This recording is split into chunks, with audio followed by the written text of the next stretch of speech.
Okay, so I've got a few questions for our panellists, just some openers, but if I ask the opener, then you can come in with anything you like, but feel free to ask anything. But I'm going to start with you, Toby, if you're ready with your refreshments. We know that there is a lot of change internally within the OU, as we said on the video, not necessarily affecting Wales as much as the English regions, but do you think the OU is committed to developing ALs, and what changes in staff development might we expect in the next year or two? I think I can say with real confidence that yes, absolutely, the university does continue to have a very clear and very sincere commitment to the professional development of all 4,644 of its associate lecturers. And I can say that from the position that I'm working in now, and the work and the portfolio that my team have been asked to take on, and to work with you as ALs and your managers to deliver. And I think that's really right and proper as well. As Rob was alluding to, you play as associate lecturers a really important role in being the face of the university to our students. You provide that crucial, essential support to them as they journey through their studies.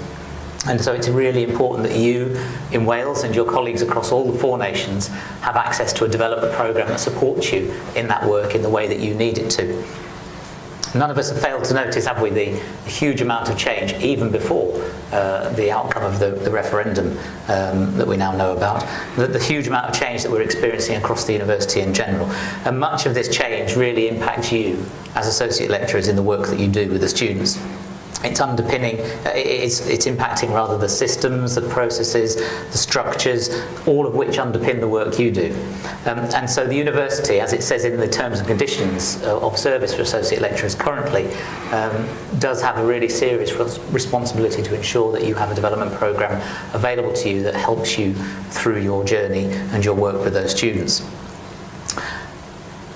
I said before that I can evidence the university's commitment, and I really mean it. I mean, the mantra that I've been given in my role from very senior staff is to make sure that we in ALSPD, and that's the short version of the title that we're lovingly known by, works really closely with ALs through direct contact with ALs, but also through your very important AL representative structure, with your line managers, and with your faculty staff and faculty colleagues to ensure that the programmes you have access to are top quality and make a difference to you. We are, as a team, continuing to do that work all the time, and particularly so at the moment as we look at all the changes around and think about how we can support you through those changes and to provide the development that you need. So absolutely, I think there's a definite commitment there, and I can say that with real confidence.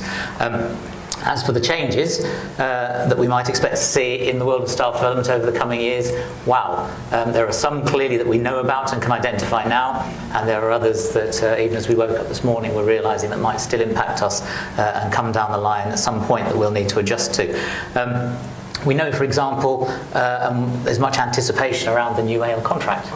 And to deliver a new AL contract, and I'm making a big assumption that its negotiation is successful and that a ballot goes to you as associate lecturers in September, as I think is planned at the moment, and that the decision is made to support that, assuming all of that. There's an awful lot of work to do to ensure that you feel ready and supported to work to and with that new contract, and you understand what that is going to bring for you and mean for you as permanent employees of the university, contracted very differently. There'll be the relationship change, subtle as it might be, with your faculties, with your line managers, as you become more broadly aligned under a new contract and more broadly part of the wider academic community, and all that delivers. And I think as a result of that, we will see in ALSPD world with AL development that there'll be an awful lot more development delivered by and through SSTs and faculties at a subject and discipline level than perhaps there is or has been traditionally. I don't for a minute think that any of the events like the one you're all gathered here for at the moment are under threat in any way. Indeed, I know they're not. I'm working very hard with my team, with colleagues such as Karen and her successors who are here today as well for the future, to make sure that a year from now, or whenever it is, you are able to come to another rich and robust staff development cross-faculty generic event like this, because I think we know from talking to associate lecturers and hearing their feedback, there's a huge amount of benefit and enjoyment and gain from attending events that are cross-faculty, as well as the subject and discipline-specific ones. There'll be a new professional development policy and framework needed to support a new contract, and my team will be working very hard with the contract negotiation team at the right time to develop that. But we're not going to do it all ourselves. As I said before, we'll work with you, with your AL representative structure, and with your line manager colleagues to make sure that all the key stakeholders are very much involved in that. I'm going to be brave and say that there is a full and thorough review of the SEAM survey due very soon. I was kind of expecting a cheer, not quite like what we saw on the screen when I promised that just now.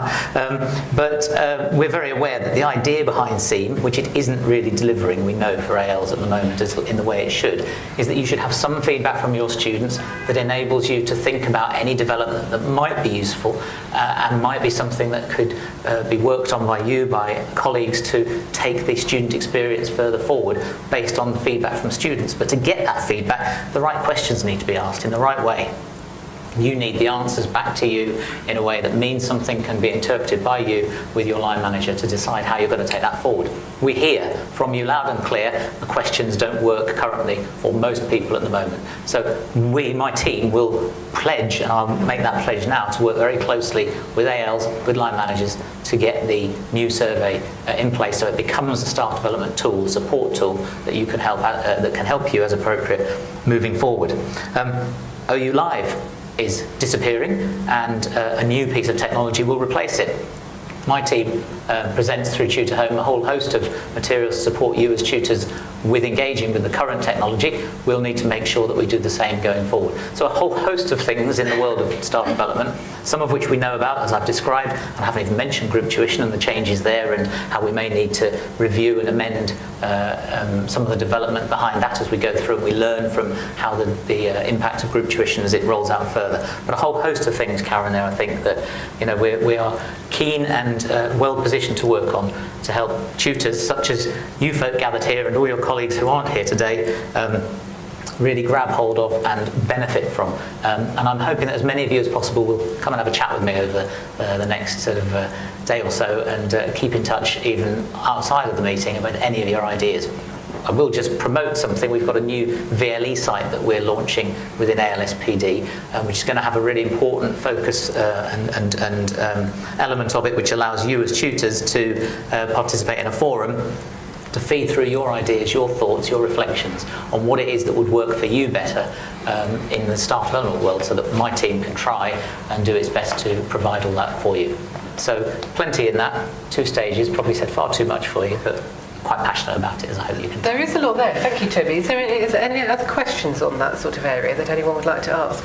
The old staff development, the ALS DWGs, which I've been there since, 2007, 2008, is nothing to do with the representative structure. It's a remnant of the old consultative structure built by panels. The people who are still on those ALS panels, they are the remnants. We have been there for years. There was no system of replacement. Therefore, there's only 2 or 3 of us. Most of us are well into retirement age now, and we're falling away.